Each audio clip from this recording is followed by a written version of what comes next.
Hello, it's Elizabeth Dondinell from the East Bay Center for Anxiety, and I was just sitting here wondering, you know, how do we stay in the moment and the great value of doing that during the holidays? And one way that I know how to do it, and that I often share with my clients at the center, and many of my staff do too, are strategies of mindfulness. And simply put, mindfulness is being able to observe in the moment without judgment. Observing oneself in the moment without judgment. That's often a difficult thing to do. Yeah. And one way to learn how to do that more, because it can then often be helpful in a stressful time, for example, when you're driving, is a good time to practice it. And the it is a mindfulness narrative. And what you do, let's say while you're driving there, stuck in traffic, trying to race from one store to the next, or wondering if you're going to get to the party on time, or picking up your children after school, and you're driving there, stuck in traffic, and you say to yourself, my stress right now is an 8. I'm noticing that my heart's racing a bit. My thoughts are racing because I want to make sure that I get the special cheese for my best friend, and I better remember those crackers, and then oh yeah, then there's I've got to get that wine over at Trader Joe's,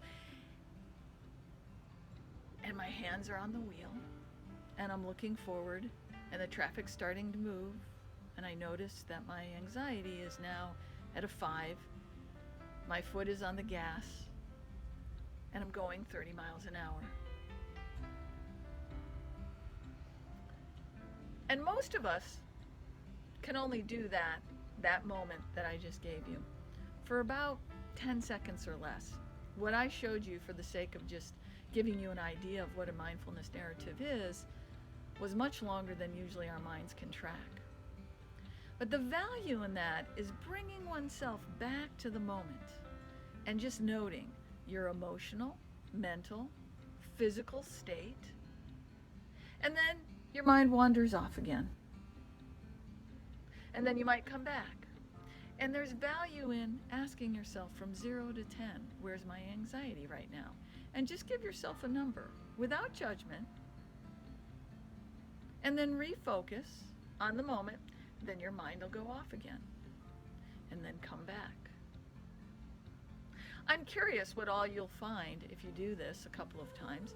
If you'll notice that your anxiety is a little lower, or if you're feeling a little bummed out or depressed, that you might notice a little lift in your mood.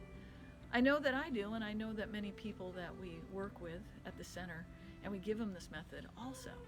So that is our gift for you for this week, and I encourage you to try a mindfulness narrative. It takes less than 10 seconds, and see what happens. Wishing you a warm and healthy holiday with many good connections. Take good care.